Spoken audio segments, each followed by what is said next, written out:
What's going on, Guardians? It's Tizzle here, and like usual, I'm about 2 months behind on a video topic. So back at the start of Act 2 in like mid-November, Bungie made a change to allow roaming supers to regen about 3 times faster in active combat. And as usual, I had to test how this plays out with basically every roaming super and in every activity from dungeons to raids to seasonal content to GMs and solo GMs.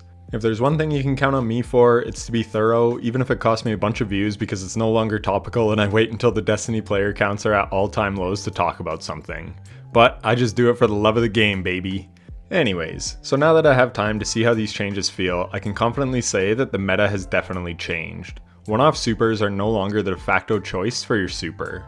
In the past, one-off supers were so good because you could just chuck it out and then go back to dealing damage with your weapons. It didn't require any commitment to your super. It was just a huge chunk of damage and then back to dealing damage with your weapons and working on building back your super energy.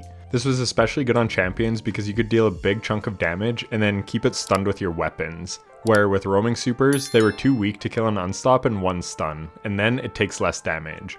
Overloads would regen health and barrier champs would throw up a shield. But not only did Bungie buff the super cooldown, they also increased the potency of roaming super damage. It ranges between 30 and 55% more damage now to champions. I don't know all the exact before and after numbers, but what I do know is a lot of these supers can kill in one stun now, making them very worth running. So now you have a super that has an extremely quick cooldown and can dispatch champions before they throw up their defenses. This makes it very worth building into. You can use something like Thunderlord, which generates tons of super energy, and then spam your roaming super. This in turn will actually save ammo for you because now you can just use your super to deal with champs or deal boss damage.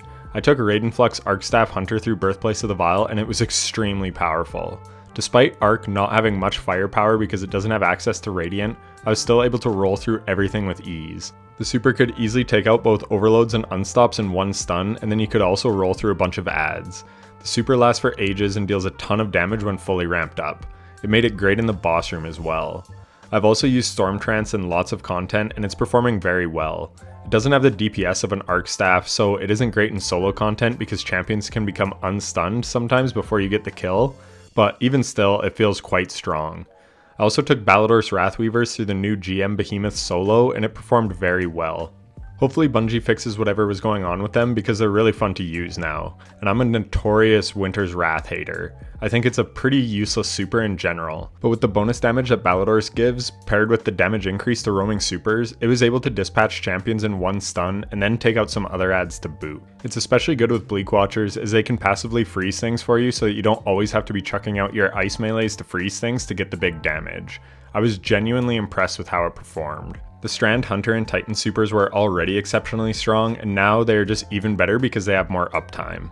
All this is to say that running roaming supers is highly valuable now. The reason this is important to raise awareness about is it changes how you play Destiny. In the past, you may have hung on to your super for the best time to use it. But with this change, you can craft your build around basically spamming your super as much as possible. This can affect your fragment and mod selections, and even your weapon selections. Microcosm is a super cool and strong exotic, but if you build into spamming your super, then it just cranks up the value of that exotic even further. Even something like Stormdancer's Brace is great to run now in activities like Onslaught, because you just keep spamming your super over and over. And you can have team synergies as well. If 3 people were all running Stormdancer's Brace and coordinated who was popping their super when, then you could legit just keep spamming your supers over and over, which is obviously incredibly strong. And with Stormcaller on Crown of Tempest or Raiden Flux, these supers last really long, which can be really valuable for performing objectives like capping plates while under heavy fire. Like I said, it fundamentally changes how you can build craft because of all the potential scenarios you can use your supers in. And you can tailor your loadout around getting your super, just like people do now while trying to have high Transcendence uptime. When Final Shape launched, many people would hang on to Transcendence for the perfect opportunity, but then the community quickly realized that building into getting Transcendence is the new meta because of how strong our abilities have become. And this is similar now with the roaming super changes. Now, depending on your build, you can rely on your super for ad clear and your weapons for DPS, rather than running a heavy weapon that is maybe catered towards ad clear. I won't go into too many examples, the point is to just raise awareness of the change.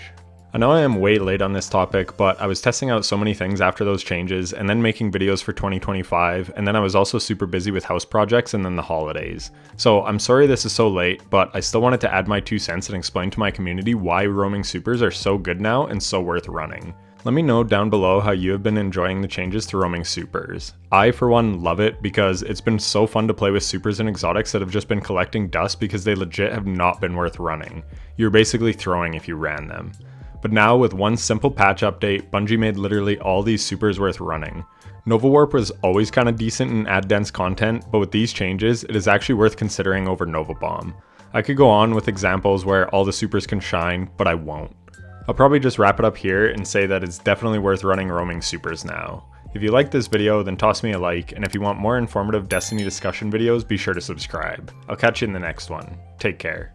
Hey, if you're still here, then thanks so much for watching to the end. If you like what I do and you want to support me further, then consider becoming a channel member. You'll get your name featured on the end screen, custom badges, and other cool rewards. You can also join my community Discord if that interests you, and if you want to see me stream, be sure to follow me on Twitch at itstizzle7 where I stream semi-regularly. Those are linked in the description. Anyways, that's enough self-promotion. Thanks for watching. Take care.